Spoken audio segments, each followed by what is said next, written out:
दो नई बहुओं का टेंट शौचालय।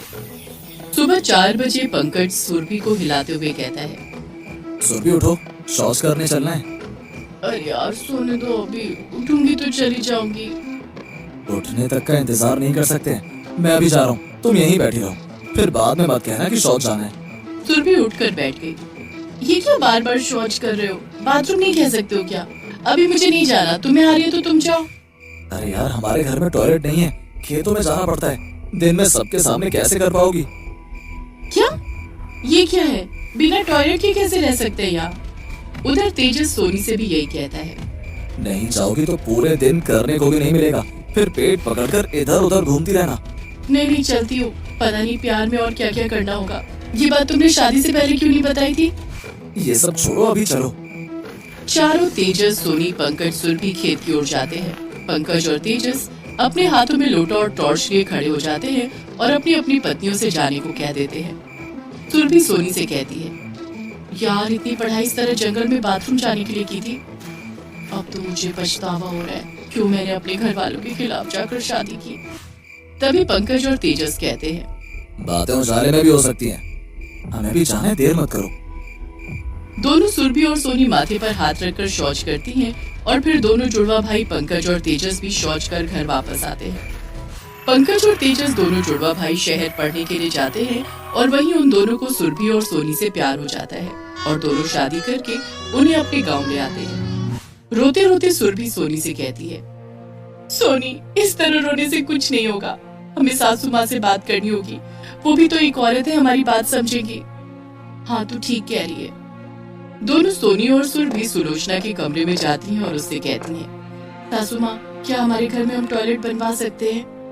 हाँ सासू माँ, बिना टॉयलेट के रह पाना हमारे लिए मुश्किल है, इतनी सुबह उठकर खेतों में जाना बहुत मुश्किल है।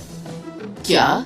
मेरे सामने तो ये कह दिया, अपने ससुर जी के सामने मत कहना, हमारे घर में टॉयलेट कभी नहीं बनेगा। घर दूषित नहीं करना हमें, ये गंदी चीजें घर के बाहर ही सही है। उठा क्या नहीं जाता है, पूरा गाँव इसी तरह सुबह खेतों में जाता है। तुम दोनों कोई अनोखी हो क्या?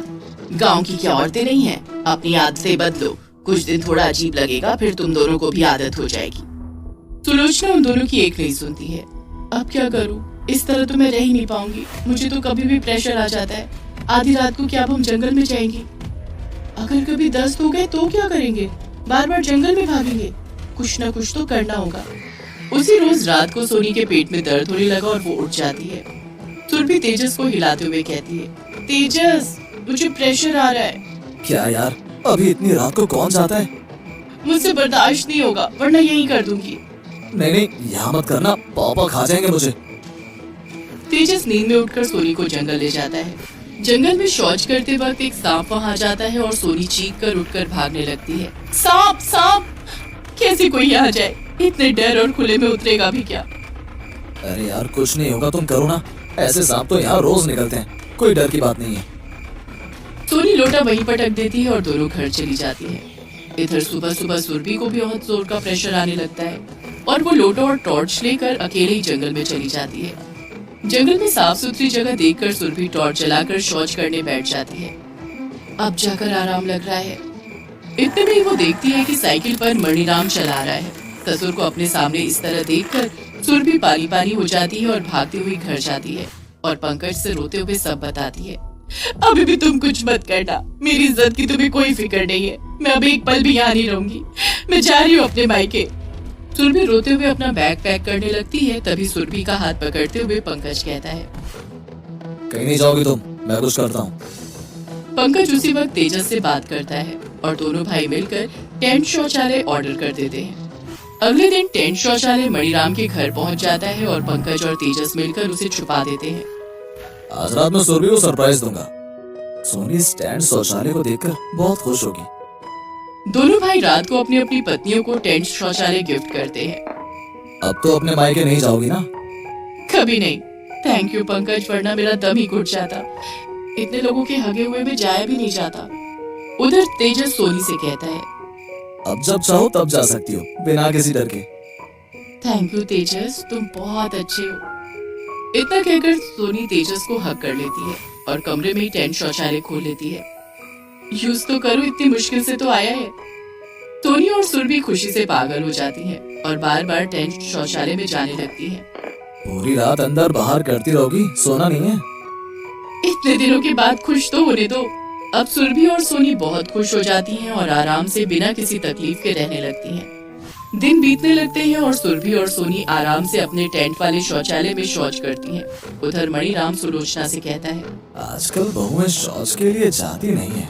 हाँ, वो लोग तो उठती ही 7 बजे हैं। अगर शौच नहीं गई तो वो बीमार हो जाएंगी। मणिराम अपने बेटों से कहता है, कैसे तुम दोनों की बीवियां बिना शौच के रह रही हैं? पता लगाओ, नहीं तो लेने के देने पड़ जाएंगे। वो सुरभि शुरू से ऐसी है, महीनों तक शौच नहीं जाती है। हाँ पापा, सोनी तो 6-6 महीने तक शौच नहीं जाती है। परेशानी की कोई बात नहीं है। सुलोचना को ये सुनकर बहुत अजीब लगता है और वो दोनों बहुओं पर नजर रखने लगती है। इधर दोनों सुरभि और सोनी बेफिक्र टेंट शौचालय इस्तेमाल करती हैं और अब तो वो दोनों इतनी बेफिक्र हो जाती हैं कि टेंट यूज करके वापस उसे बंद भी नहीं करती हैं। अपने अपने कमरे में एक कोने में खुला छोड़ देती हैं। एक रोज जब सुरभि और सोनी घर पर नहीं होती हैं, उसी वक्त मणिराम उनके कमरे के बाहर से गुजरता है और उसे शौच की बदबू आने लगती है। छी छी, कितनी बदबू आ रही है, जैसे किसी ने यही हक दिया हो। सुलोचना देखो तो, बहुओं के कमरे में कोई चूहा तो नहीं मर गया? हाँ, देखती हूँ। सुलोचना और मणिराम दोनों बहुओं के कमरे में जाते हैं। राम राम राम, मेरे पूरे घर को दूषित कर दिया। ये टेंट का शौचालय बहुओं ने तो घर को घिना दिया है। इतने में ही सुरभि और सोनी वहाँ आ जाती हैं। मणिराम की आवाज से पंकज और तेजस भी वहाँ आ जाते हैं। अपनी दोनों विलायती पत्नी को मेरे घर से निकालो। मेरे मंदिर जैसे घर में हक दिया। तुम दोनों ने अपनी शर्म बेच दी है, हैं? पत्नियों के इस कारनामे में उनका साथ देते रहे।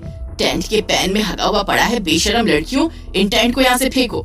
सुरभि और सोनी रोने लगती हैं और टेंट को घर से बाहर फेंक देती हैं और दोनों अपने मायके चली जाती हैं। अगली सुबह सुलोचना शौच के लिए जंगल में जाने लगती है और उसका पैर फिसल जाता है और उसकी कमर टूट जाती है। आपको इतनी सुबह जंगल में जाने की क्या जरूरत है? वो शौच के लिए जंगल गई थी। आप लोग अपनी सोच को सही जगह कीजिए। बहू बेटियों को घर से बाहर शौच के लिए भेज देते हैं, उनकी इज्जत की कोई कीमत नहीं है। कोई कभी भी वहाँ आ जाए, ऊपर से इतनी गंदगी। बाहर शौच जाकर आप खुद की सेहत तो खराब करते ही हैं, साथ में देश भी गंदा करते हैं। डॉक्टर की बात सुनकर मणिराम की बुद्धि ठीक हो जाती है और वो अपने घर में शौचालय बनवाना शुरू कर देता है और अपनी दोनों बहुओं को घर वापस बुला लेता है। मणिराम की देखा देखी गाँव के सभी लोग अपने अपने